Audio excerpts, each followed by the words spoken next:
Great. Well, welcome everyone. I hope it's been a busy morning. Have you been shocked and inspired, or have emotions been stirring? I don't know quite what's happened to you so far while you've been listening to everything, but you certainly can't help but feel things. I would say, having heard the different things that have been shared, and we want to take all of those feelings and thoughts to the Lord and see what He's guiding us into and leading us into. And I presume you're in this room because you're thinking about or interested in independent Christian schools and what they could look like. You'll find some things on your chair. You'll find a pack that I've developed with Christian Concern called How to Start a New Independent Christian School. It hopefully does what it says on the tin.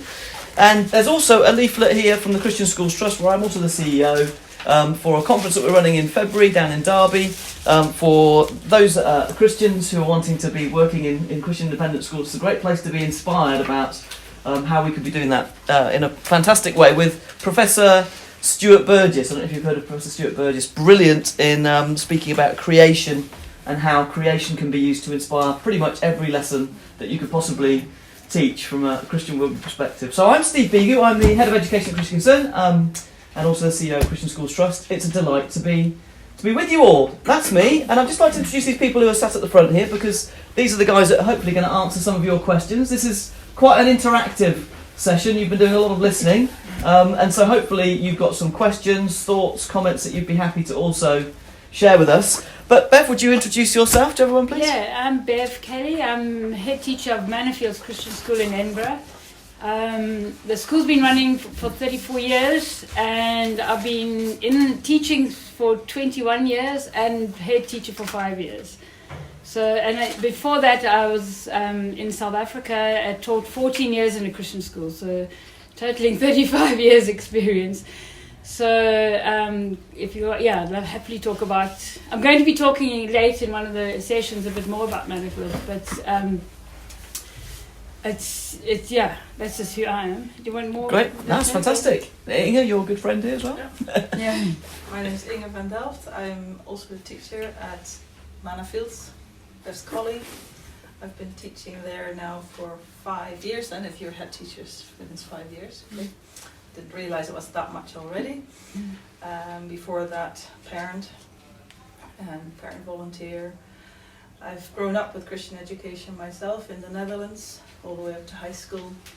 So I've seen the benefits of that, and I've also experienced Christian education in Canada, which is not state funded there either, partially where we were. So I'm also happy to tell you about my experiences with Christian education, either independent or state funded. Great, thank you. And our friends from Melville Knox. Okay, my name is Janneke Fraser. I'm also from the Netherlands, and I've had Christian education up until university, including university, and then I came to Scotland. So when I had children, I needed something. So I'm one of the founders of what used to be Sunrise Christian School, and is now Melville Knox in Glasgow, which started very small with just 3 mums that wanted a school for their children and started praying. So don't be discouraged, all you need is 2 or 3 people praying, and we still can't believe where it's led to. So once we had a school for our children, we wanted schools for the children of our friends.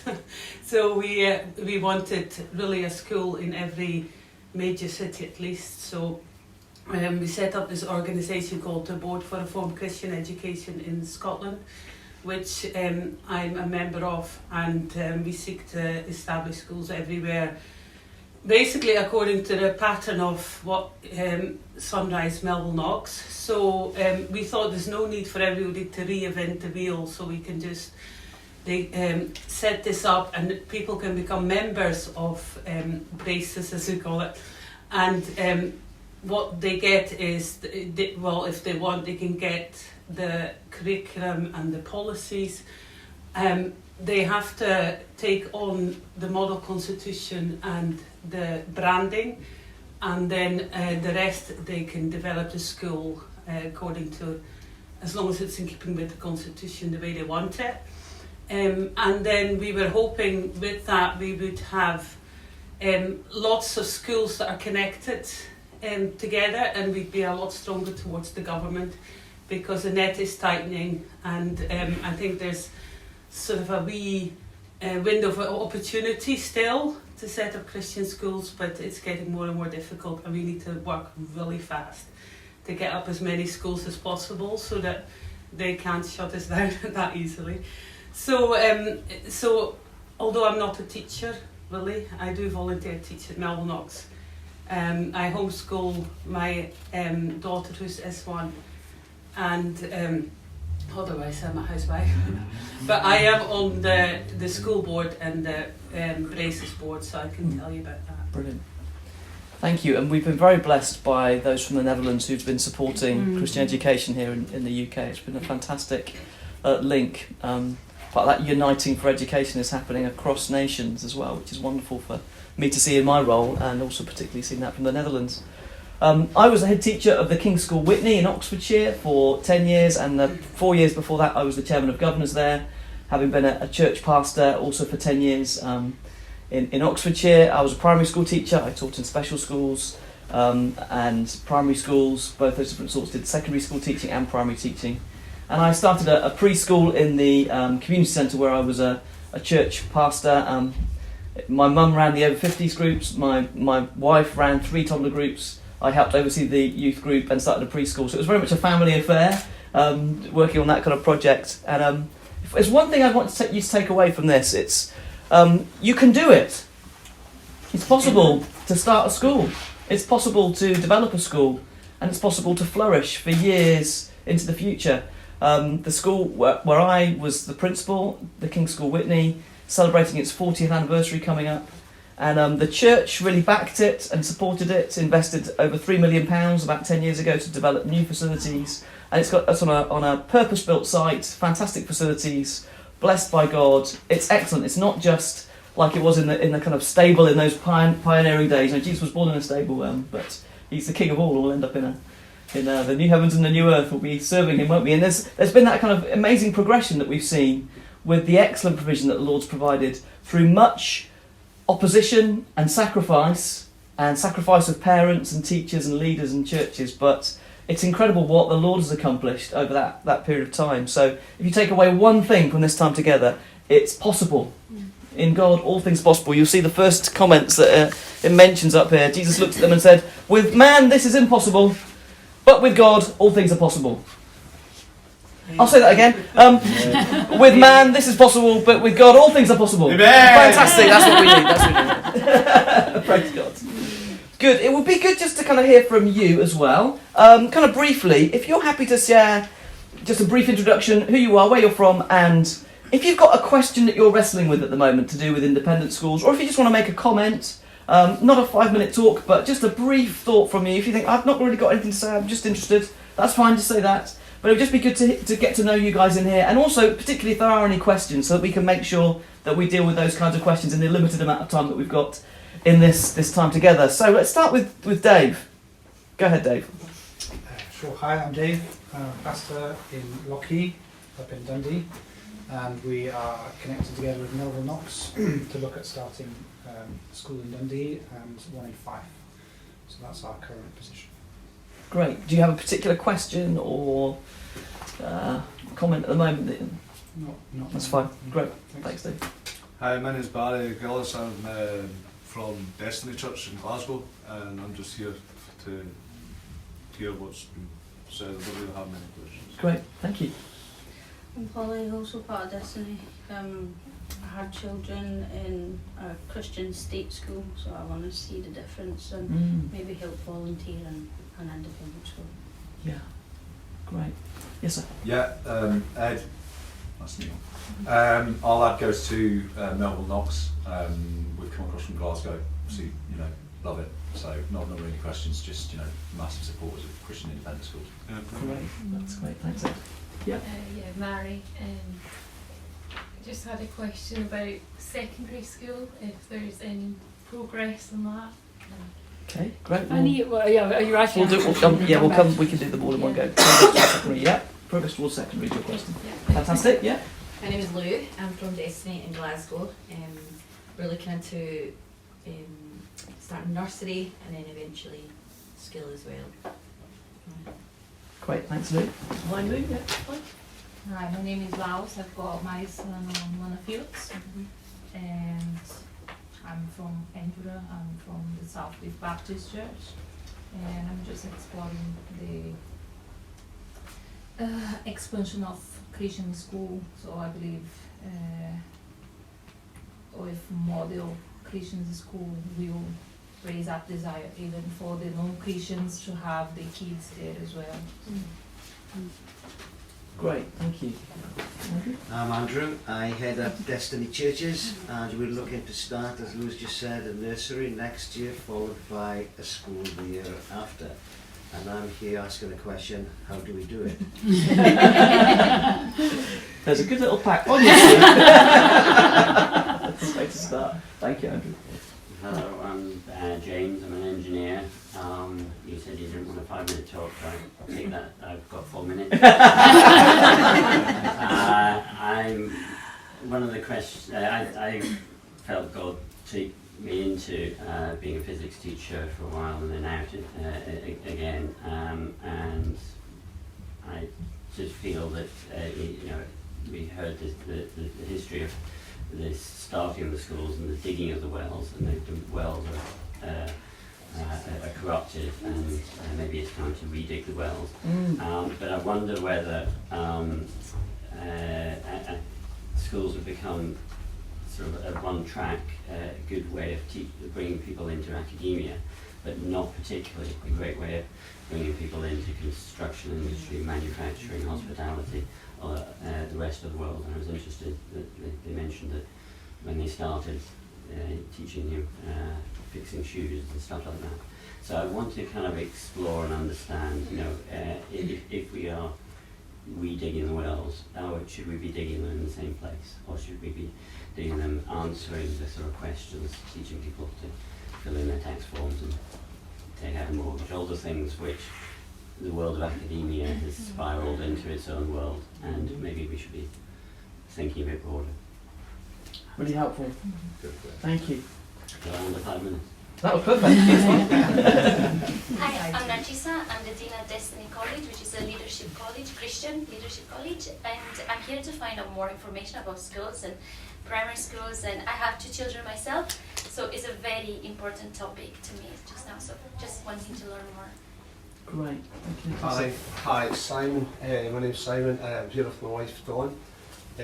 Our daughter Evie attends Melville Knox, formerly Sunrise, as Yannick had mentioned, so we're pretty much in the cusp of looking at secondary schooling, because our daughter Evie's in P7. Been thoroughly blessed, I might add, to have a provision of this school. Great. I've often liked to imagine that the school was put there for our benefit only, selfishly, and I've often shared that as well. And there's a picture in the school, I think it still remains, even though the school moved. It's a picture of the Ark, and I look at that, it's perfectly placed. I mean, we know what the Ark represents as Christians, salvation and being saved, but it's just like a safe place for children to go and be educated, and not necessarily with the rest of the other worldly views that's going on and stuff. So anyway, I'm trying to beat the 5-minute rule, by the way. So that's where we're at. We're kind of just here to explore secondary education opportunities and maybe make connections down that as well. Great, thanks Son. Great. Hi, I'm Dawn, Simon's wife. So basically, kind of say it all. We're just here to explore, what's possible for secondary education. And our daughter is at the same school as Yannicka represents. And I was just going to mention that while Yannicka and them were praying, we were praying on the other side of the town, because there were absolutely no schools when we were looking. And I think it was midway, just the year before she was meant to start, and it just popped up. So thank you for your prayers, Yannicka. Yeah. Yeah, I'm Tony. Our son's at UfE Knox, it's a fantastic place. We're all singing its praises again. And like Dawn, our 3 boys are about to go up to secondary school. I think the difference between secondary school education and obviously primary is huge, at least based on the way we do it, talking about redigging wells. And it's just interested in how to make that leap what can we do, what can be done, and maybe an engineer's got the right idea, because I'm quite a proponent of vocational education. Teach kids more than just how to read a book and how to pass a test, because cars need fixed, plumbers need joiners, etc., etc. And is there other ways to explore that? Because certainly I keep telling my son he should be a joiner, and I'll always be very wealthy, because all the other kids want to be YouTubers. Joiner and a plumber, sorry, yeah. So I think there's a place for that, definitely. Thanks, Sam. Karen, Tony's wife, so our son Micah is 11 going on 12, and just to have a Christian school for him to go to has been such a blessing. And it just, we've got 2 older children, and they're going on 32 and 28, and Micah was a really late blessing, and it's a world of a difference, from when the other ones were younger. I actually homeschooled. I didn't quite have the health to homeschool Mike at the start, so we put him along to the local primary. And even there's a world of a difference from when he started, 7 years ago. I went through the first few primaries, and I thought, oh my goodness, it's just starting to get, this isn't going to be able to go on much longer. And thankfully we were able to get him a place in Melville Knox, and it's just looking to secondary now to, so that they've got, it's a real family environment to the school. The kids all sort of look out for one another, and it would just be lovely to have that extended into the secondary years. Great. Thank you, Karen. Is that everyone? Somebody else hiding at the back? No. There's nobody hiding up there. No, okay. Great, well thank you everyone. Sorry if you don't like public speaking and that was a bit of a scary moment for you, but well done for contributing. Really, really appreciate that. Well, it was one of those key things that came out there was about secondary school and secondary education. Do you want just to explain the kind of some of the questions that you're asking around that, or things that you're proposing? We go to S2, so we go from P1 to S2, and we are seriously looking at taking it further. So we're actually going to take, I've got a colleagues joining in January who's got the vision as well, and it's we're going to start putting into place and putting plans into place to go to take it further. We have to. I read it from this, it's made me even more determined. We need a secondary school. So obviously with secondary school there's a bigger cost, and in fact you need specialist teachers. We'll need a bigger, more facilities. But our God is big, and we've seen him provide so incredibly in the last 34 years that I'm not worried about that. I think that we need to now step out in faith and to say, so I would like to start the process for that's my vision, to start next year. So we've already at least got into secondary. I know that Melville Knox would like, you were saying to me at the lunch break to move into S1 and S2. I think that's a nice way of doing it, is to take a year at a time and go up. Yeah, a question at the back. Can I ask, and probably for Yannicka as well, and I get every opportunity to talk to Yannicka at school, he's running about, picking up kids. Does the curriculum for secondary school have to follow the curriculum that your standard school follows? And the reason I ask this is because our kids were both homeschooled for secondary school, and they've done the ACE programme. I was trained under the ACE program. Some people like it, some people don't, that's fine. Whatever. But just from her daughter's point of view, she then got an entry course to go into university for a year on the back of the fact that she'd completed her ACE courses. So they accepted that, and they also were impressed with the fact that she'd done it at home.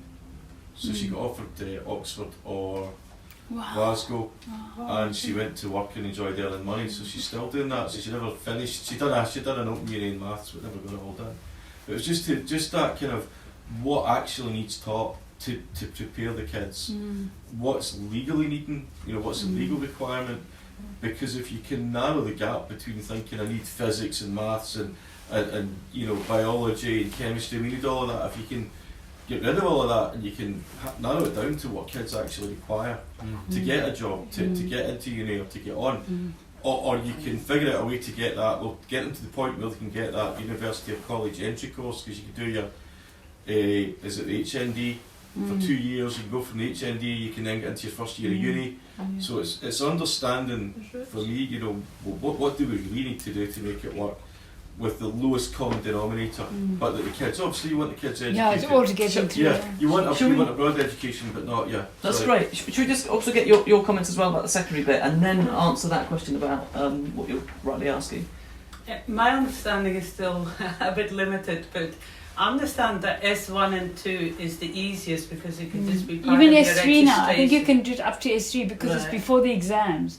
So we could Yeah. easily actually go to S3. Well, they need to make their choices though. They Oh, make is their it choices. But it's sort of like part of your registration, and you can use the same building and all the rest of it. And it's just about giving them lots of tasters of lots of things. But then after that, they start preparing for their whatever it's called in Scotland. It's not GCSEs. Nat 5s. Yeah. and, So then it depends, of course, if you want to be a school that gives them their Nat 5s or whatever at the end, then you will have to follow a certain course, don't you?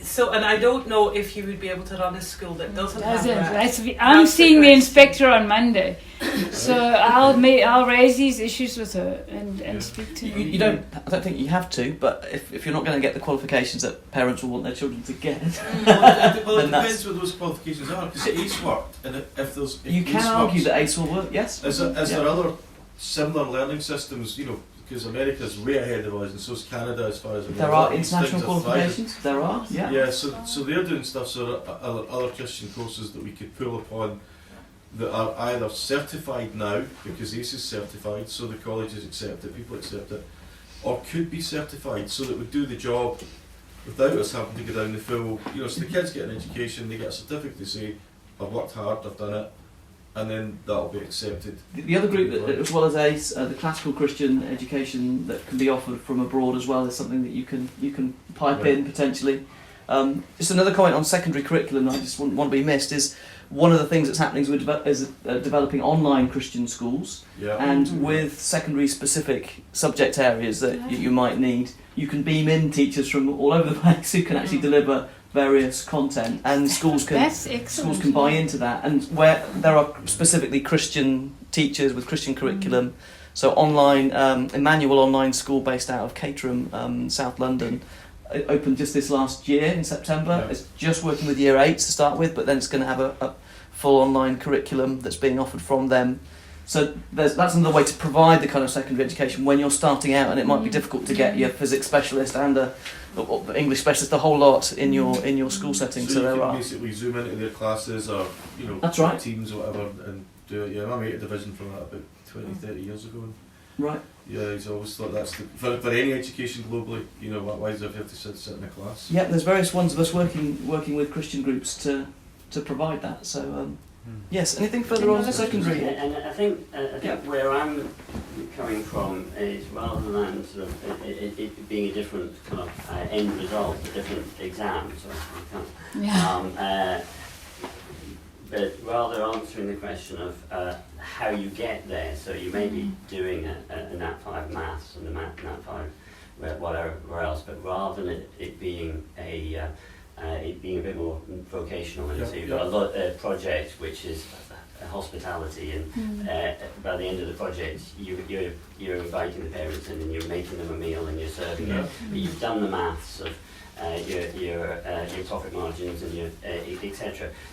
But at the end of the day you're still sitting the maths exam as a standard Nat 5, so it's not so much kind of saying it doesn't need to be Nat 5s, it might be something else, but rather, and it's not a new model, it's been worked very successfully elsewhere. The way that you're teaching it is much more vocationally based, project based, bringing in someone, always bringing in someone from industry who says you're a chef at a big hotel, you're going to work alongside the teacher and bring some real life into this scenario. But you still sit in that part. One of the great things about smaller independent Christian schools is they can target things to the pupils. Often people say, isn't it limiting the options that the pupils have? Well, that wasn't my experience as a head. Actually, if you're limited to these option boxes and you've got to choose one out of those 3 and you've got to choose one out of those 2, actually you're funneled into a regime that limits your choices. Whereas with working the raison d'etre of the schools is to support the parents in their Christian upbringing and training of their children. And if, as they're praying at age 14, say, you know what, I really feel a call from God to plumbing. Well, then you can work together with that parent and with the school and say, well, don't choose these option subjects. You can just have a chunk off there, and we'll get somebody in who we know who can help do that, or we'll get you some online training through that. The lie of choice within the sort of Nat 5 system is that you can do a Nat 5 or higher in practical electronics. You can't in this school, you can in that school, and you can't in this school. And so I mean, the reality is that lots of schools don't do it. Right. It's who you've got, or who's on your staff, I think. Yeah, and actually you can't do it because we've already got 20 in the class, and we're only allowed 20 in the class.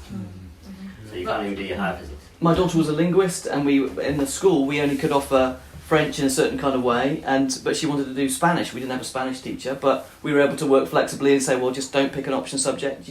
She'd been taught the self-study skills all the way through the school, so she was brilliant at self-studying and got an A in Spanish by just doing self-study with a bit of external support. One of the mums was able to support her in all of that. So you can actually find really flexible ways of actually meeting the kids where they're at, and actually involve them in that prayer process, because these are young men and women who you want to become disciples of Jesus Christ. This work choice option, subject options, is not just kind of some random thing. This is something that you're encouraging them in their relationship with God to pray about. And what is God calling you into? And let's explore that. You're avoiding the factory model of piling kids in with another 1,000 kids that just have to go through this factory model and come out with these specific kinds of things. You can pray with your children, with the teachers, and say, well, what is it that God's calling? Within the capacity that we've got here, we're going to believe that God's going to provide the best for you as a secondary school pupil, and that's a vision that you can get excited about in a small independent Christian school and be flexible enough to be able to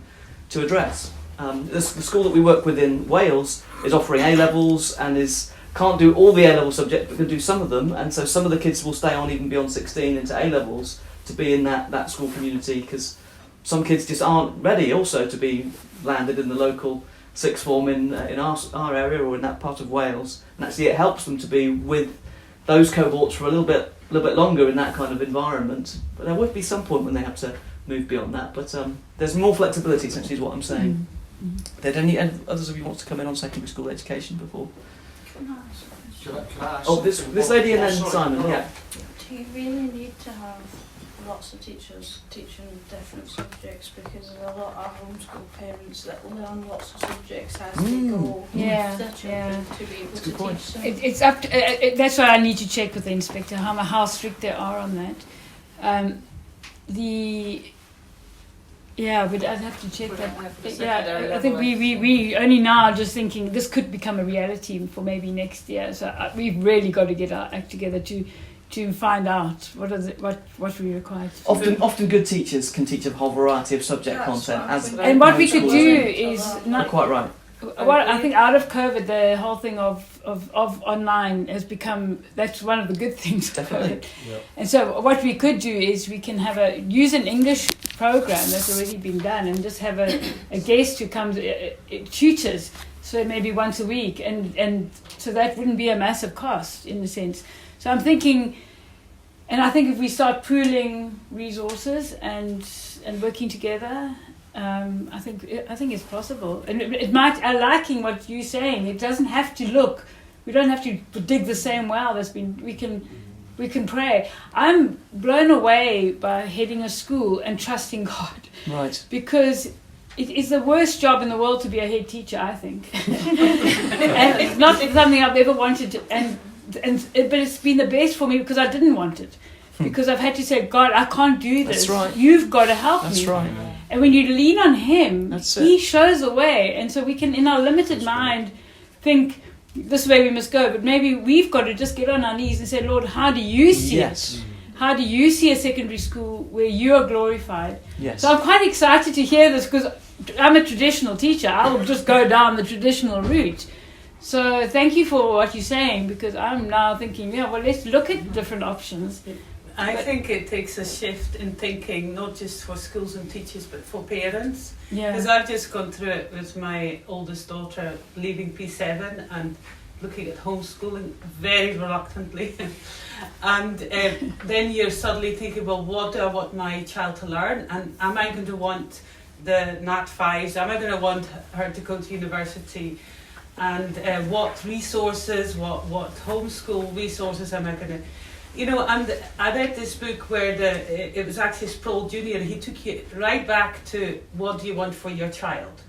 First and foremost, do you want them to grow up godly? Then what helps you towards that? Anything else really doesn't matter. And then he says that it's almost like we're brainwashed into this. They have to go and do their Nat 5s. They have to go. Yeah, and I still find that in myself. They have to go there because I did it, you know, and they have to go to either university or something similar, you know. They have to go to, you have to almost academically push them to the limit because that's using your talents. A lot of people think using your talents is pushing yourself to the edge academically, but we have so many talents. If you have a great talent in the one thing and in the other, who says it has to be the academic one and not the other one? So we all have to learn to think differently, I think. Can I just say that, just thinking on the online thing, if you can provide a decent online tutor model, then that leaves the parents or whoever it is as supervisors of the follow-up and the homework and whatever, and that side of it. So if you can create that environment, then it suddenly means school can be anywhere. Absolutely, real possibility. You don't need to have full-time qualified teachers doing it. You need people who can follow up and be able to mark something or check it or whatever. Yeah. You have to find other ways to do the PE and that kind of stuff, because PE online is really dull. They can switch the video off and do nothing. But there are things that parents can do together. So I want to bring Simon in, because Simon, you were desperate to ask a question. I was going to mention something, but just before I do so, it always surprises me, it probably shouldn't surprise me, that when a group of believers come together, it is like one mind. And Yannicka just sort of started off something I was already thinking about. I was thinking about speed settings.